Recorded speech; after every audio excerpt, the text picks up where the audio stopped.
नमस्कार दोस्तों, कैसे हैं आप लोग। बात करेंगे यस बैंक की। यस बैंक के अंदर आज भी गिरावट हमें देखने को मिली है। हालांकि जो गिरावट है थोड़ी सी यहाँ पर कम जरूर हुई आखिरी के कुछ घंटों में। यहाँ पर आप देख सकते हैं रिकवरी हुई है। तो जिस तरह से बैंक निफ्टी के अंदर रिकवरी हुई है, थोड़ी बहुत यहाँ पर यस बैंक के अंदर भी कुछ ट्रेंड फॉलो होता हुआ नजर आया है। हालांकि बहुत ज़्यादा जो ट्रेंड है वह फॉलो नहीं हुआ है, क्योंकि गिरावट तो बहुत बड़ी थी और रिकवरी भी ठीक ठाक हो गई और पॉजिटिव में क्लोज हुई है। बैंक निफ्टी जो है 0.70% की तेज़ी के साथ क्लोज हुई है। लेकिन उस तरह से उस पैटर्न से यस बैंक के अंदर जो है हमें रिकवरी देखने को नहीं मिली। यस बैंक जो है अभी भी 1% के आसपास की गिरावट के साथ ही यहाँ पर क्लोज हुआ है। ठीक है, आप देख सकते हैं यहाँ पर लगातार जो गिरावट बन रही थी, अब जो है कुछ दिन से गिरावट जो है थोड़ी थमी है। ठीक है, थम गई है थोड़ी गिरावट। यहाँ पर आप देख सकते हैं, जैसा कि हम बता ही रहे थे कि स्टॉक जो है वह बहुत ज़्यादा नहीं गिरेगी। अगर यहाँ से और भी गिरावट होती भी है तो 21 रुपये तक का एक लेवल हो सकता है, वहाँ से एक सपोर्ट बनेगा और अच्छी खासी फिर बाइंग हो सकती है। तो देखिए, अच्छी बात है यहाँ पर यस बैंक के अंदर गिरावट हो रही है, अच्छी बात है। क्यों अच्छी बात है? तो जो लोग यस बैंक के अंदर निवेश करना चाहते थे और अभी तक नहीं कर पाए थे, उनके लिए अच्छी अपॉर्चुनिटीज़ है, क्योंकि काफ़ी समय से यस बैंक जो है इस लेवल को नहीं टच किया था। आप देख लो तो अराउंड फरवरी, देखो आप फरवरी 2024 के बाद जो एचडीएफसी वाली खबर आई, उसके बाद इसने 31 रुपये का टच किया।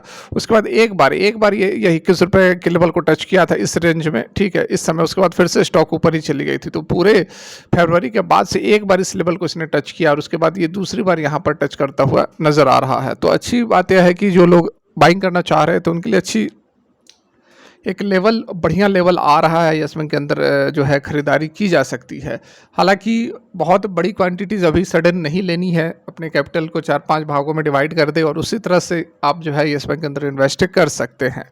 अभी देखिए, बहुत जो गिरावट बनी थी, मार्केट ओपन होते काफ़ी बड़ी गिरावट हो गई थी और लग रहा था कि कहीं पिछले वीक की तरह फिर से यह वीक भी पूरी गिरावट के साथ ही ना ख़त्म हो जाए, लेकिन फिर रिकवरी हो गई। देखिए, ये जो आपको इतनी वॉलेटिलिटी देखने को मिल रही है, गिरावट देखने को मिल रही है, इसके पीछे कारण क्या है? तो सबसे देखिए 4-5 रीज़न आपको बताए जाएंगे कि एफआईज की भी बिकवाली हो रही है, Q4 के नंबर्स ठीक नहीं हैं, ग्लोबल सिनेरियो ठीक नहीं है, यूक्रेन में वार चल रहे हैं, ऐसी ऐसी खबरें आपको बताई जाएंगी। लेकिन उन सब खबरों का कोई मतलब नहीं है। सबसे बड़ा रीज़न जो है इंडिया के अंदर, देखिए और एक चीज़ आप समझ लो कि जो वॉलेटिलिटी हमें देखने को मिल रही है, जो गिरावट हमें देखने को मिल रही है, ये बाहर के बाज़ारों में नहीं है, ग्लोबल मार्केट में नहीं है, यूएस के बाज़ारों में नहीं है। ये जो है इंडिया के अंदर ये इस तरह की पिछला वीक जो बहुत ही ज़बरदस्त गिरावट के साथ ख़त्म हुआ है, ये आपको इंडिया के अंदर देखने को मिल रहा है। और इसके पीछे कारण क्या है, और पूरा जो भी आपको 4-5 रीज़न बताए जा रहे हैं, उन सभी का एक ही रीज़न, एक ही तोड़ है, एक ही कारण है जो आपको गिरावट देखने को मिल रही है। और उसी से ये सारे जो है डिराइव्स हो रहे हैं, और वो है ऑन गोइंग जो लोकसभा के चुनाव हो रहे हैं, ऑनगोइंग इलेक्शंस। ये सबसे बड़ा कारण है इस तरह की वॉलेटिलिटी होने का। इसी के कारण जो है देखिए, अब पहले तो जब रिजल्ट्स आए थे, कुछ स्टेट्स के रिजल्ट्स आए थे आज से 5-6 महीने पहले, राजस्थान वगैरह जिसमें इंक्लूडेड थे, तो उस समय बीजेपी की बहुत अच्छी जीत हुई, शानदार जीत हुई थी। तो लोगों को लग रहा था कि नहीं, अब जो है अगला लोकसभा भी बीजेपी आराम से जीत जाएगी। और उसी कारण बहुत ज़बरदस्त तेज़ी बनी थी जब विधानसभा के जो इलेक्शंस हुए थे, जिसमें 3 या 4 स्टेट्स में बीजेपी की सरकार बनी थी, एक स्टेट छोड़ दो तो वहाँ से काफ़ी कॉन्फिडेंस बिल्डअप हो गया था और बहुत अच्छी खरीदारी हुई थी। अडानी के शेयर्स में तो और ज़बरदस्त हुई थी, बाकी अदर स्टॉक्स में भी बहुत अच्छी तेज़ी बनी थी। लेकिन अभी जो सिनेरियो चल रहा है वो कुछ कहीं ना कहीं लग रहा है कि जो माहौल है वह, पहले लग रहा था, इलेक्शन शुरू होने से पहले लग रहा था कि आसानी से बीजेपी जीत जाएगी आसानी से। लेकिन जैसे जैसे चुनाव बढ़ रहा है, वैसे लग रहा है कि इतनी आसानी से बीजेपी जीतेगी नहीं।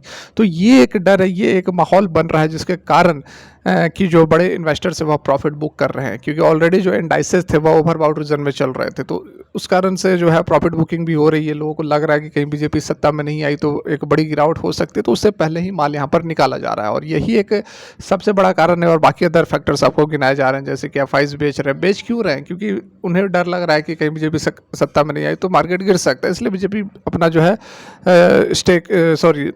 एफआईज टीआईज जो है अपना स्टेक बेचकर निकल रहे हैं। और बाकी अदर कोई कारण नहीं है, इसी से अदर कारण जो है वो डिराइव होते हैं।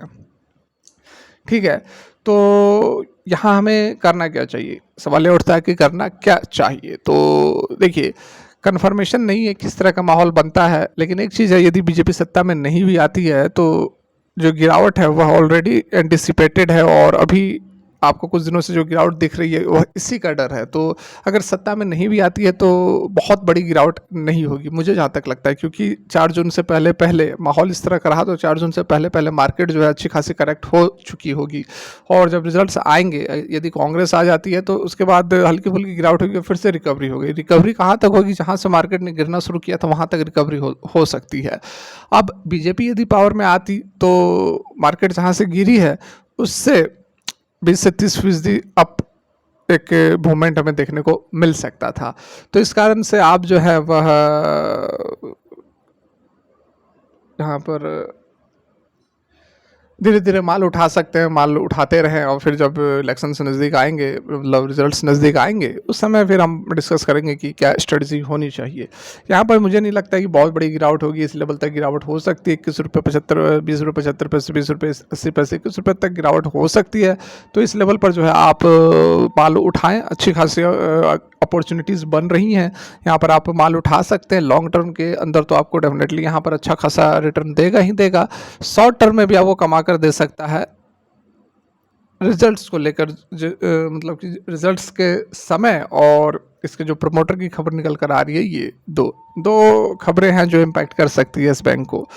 फिलहाल यहाँ पर एंजल वन की तरफ से क्या कुछ बातें निकल कर आई हैं उस पर भी एक नज़र डालते हैं। तो यहाँ पर आप देख सकते हैं अभी की जो लेटेस्ट अपडेट निकल कर आ रही है, what do with yes bank, Canara bank और 4 other stocks, Amardev Singh of angel one डिकोड्स। ठीक है, अब अमरदेव सिंह का क्या ओपिनियन है येस बैंक को लेकर, क्या इसका फ्यूचर हो सकता है, क्या गिरावट आएगी या फिर रिकवरी होगी, तो इस पर क्या उन्होंने कहा है, आइए यहाँ पर हम देख लेते हैं बहुत ही शॉर्ट में। देखिए कहाँ गया भाई, हाँ तो यहाँ पर आप देख सकते हैं ये अपडेट जो निकल कर आ रही है उसमें पूछा गया है। हाँ तो यहाँ पर आप देख सकते हैं top gainer this week have been Hindustan Zinc, Jupiter Wagons, Marico, while Manappuram Finance, Canara Bank और Yes Bank have been among most laggards. What should investors do with them? तो बात बाकी हिंदुस्तान जिंक वगैरह और इनकी तो अच्छी है, चलो इनके अंदर आप पोजीशंस ले सकते हैं, अभी तेजी बनेगी। हिंदुस्तान जिंक, जुपिटर वैगन्स और मारिको की यहाँ पर बात की जा रही है।